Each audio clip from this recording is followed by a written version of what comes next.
नमस्कार, आपसे मेरा नाम है शुकवीर यादव एडवोकेट और मैं आप सभी के लिए लीगल एडवाइस से वीडियोस अपलोड करता हूं जो कि आप सब लोग लाइक करते हैं, पसंद करते हैं, शेयर करते हैं और सब्सक्राइब भी करते हैं। अब तक नहीं किया है तुरंत करिएगा और दूसरे लोगों तक भी इस जानकारी को जरूर शेयर करिएगा। देखिए, आप हस्बैंड हैं या फिर वाइफ हैं, अगर आपका झगड़ा हो गया है और अब जो है मुकदमाबाजी शुरू हो रही है या चल रही है पहले से एडवांस में, तो आप घर में रहें, मायके में रहें या फिर ससुराल में रहें, कहीं न कहीं ये ऐसी परिस्थिति खड़ा कर देगा कि आपका जीवन तलाक की तरह ही गुज़रेगा। आप ऐसे ही गुज़रेगा जैसे आप तलाकशुदा हैं। अब मैं बताता हूँ उसके पीछे कारण क्या है। बहुत सारे लोग जो हैं वो समझ नहीं पाते हैं कि सर ऐसा कैसे हो सकता है? क्या पति अपने घर रहेगा या फिर पत्नी मायके रहेगी तो क्या तलाक माना जाएगा? नहीं, ऐसा नहीं है। लेकिन इसके पीछे कुछ साइंटिफिक कुछ लॉजिकल रीज़न है जो कि एक तलाक का आधार बन जाता है और आपका जीवन तलाक की तरह ही बीतता है फिर वो। सबसे पहली बात कि अगर आपने मुकदमे कर दिए हैं और आप दोनों इतना झगड़ा बढ़ गया है कि अब कई साल से अपने-अपने घर रह रहे हैं। अब मैं एक एग्ज़ाम्पल ही बता देता हूँ आपके लिए।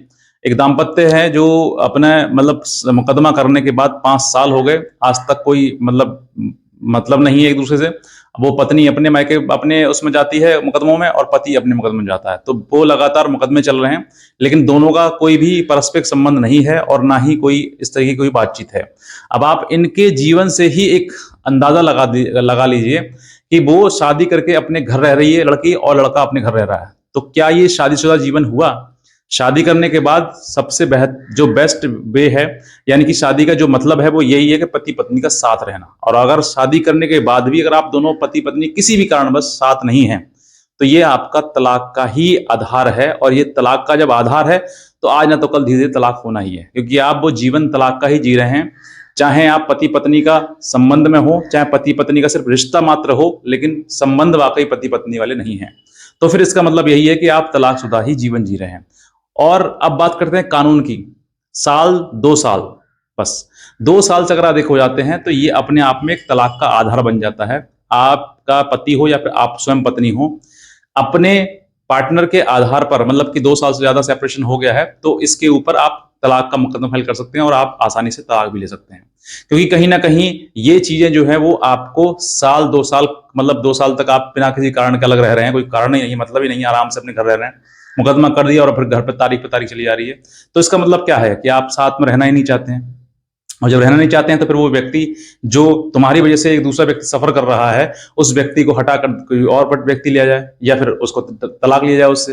तो ऐसा पार्टनर आपका जो आपसे दूर रह रहा है और समय रहते हुए मतलब उसको समझ में नहीं आ रही, क्योंकि जिस समय मुकदमा पड़ जाते हैं ना, तो मुकदमा डालने के बाद फिर एक ही चीज़ सामने आती है। पति ये ज़िद करता है कि पहले मुकदमा खत्म करो, तब हम साथ रहेंगे, और पत्नी ये कहती है मैं मुकदमा खत्म नहीं करूँगी, साथ रहना रहो, नहीं रहना कोई बात नहीं, लेकिन मैं मुकदमा खत्म नहीं करूँगी। क्योंकि अब जो है उसने मुकदमा डालकर खुद अपने पैरों में ऐसी बेड़ी बांध ली है कि वो मुकदमा खत्म करेगी नहीं, क्योंकि उसको ये डर रहेगा कि मुकदमा खत्म कर दूंगी मैं तो फिर हो सकता है मेरे को ऊपर टर्चर करें, फिर हो सकता है मुझे घर से बाहर निकाल दें, फिर हो सकता है कि मुझे मारा पीटे करें, हो सकता है मुझे ये ना करें वो ना, मतलब उसके दिमाग में रखे ना रखें ये भी सवाल आते हैं।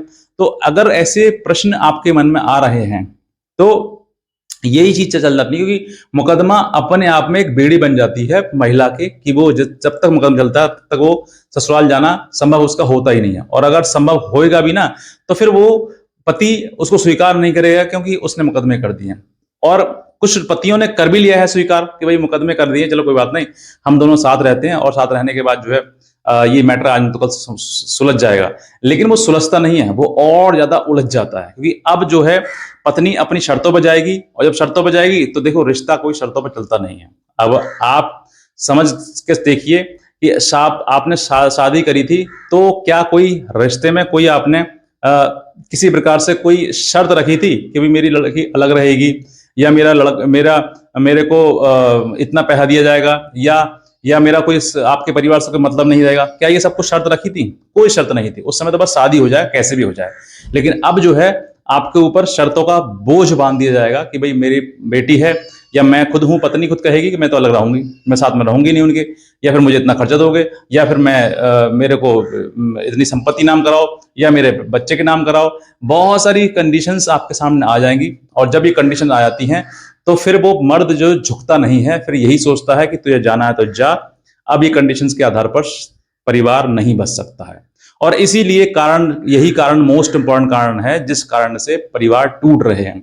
पत्नी मुकदमे करती है और जब वापस आएगी तो मुकदमे वापस करने के लिए पति कहेगा मेरा सारे मुकदमे खत्म करो जितने तुमने कर रखे हैं, और पत्नी ये कहेगी मेरी ये शर्त है, ये शर्त मानो। तो ना ही तो मुकदमे खत्म होंगे और ना ही उसकी शर्त मानी जाएंगी। तो क्या हुआ, अंततः यही हुआ कि आप तलाकशुदा ही हैं, आप जीवन अलग अलग बिता रहे हैं, से एक साथ रहने की कोई संभावना है नहीं, गुंजाइश कोई है नहीं, और आप एक साथ रह नहीं पाएंगे। क्योंकि शर्तों के आधार पर कोई भी परिवार, कोई भी मतलब जीवन साथी अगर साथ में रहेंगे तो मतलब रिश्ता जो है वो शर्तों पर नहीं चलता है। बहुत सारी ऐसी चीजें होती हैं जिसमें पति में गलत होती हैं तो पत्नी को स्वीकार करनी पड़ती है, चलो ठीक है जैसा अभी है मेरा पति ही तो है। और बहुत सारी ऐसे पति भी होते हैं कि पत्नी में गलतियां होती हैं तो उसको भी स्वीकार किया जाता है कि मेरी पत्नी ही तो है, क्या करना, छोड़ो। तो वो सब कुछ मतलब लेट गो करने वाली बात आ जाती है कि आप जो हो गया सो हो गया, उसको छोड़ो, जाने दो। लेकिन अगर आप उसको पकड़े रहोगे जीवन में कभी रिश्ता आप नहीं चला पाओगे, हमेशा रिश्ता टूटेगा ही टूटेगा।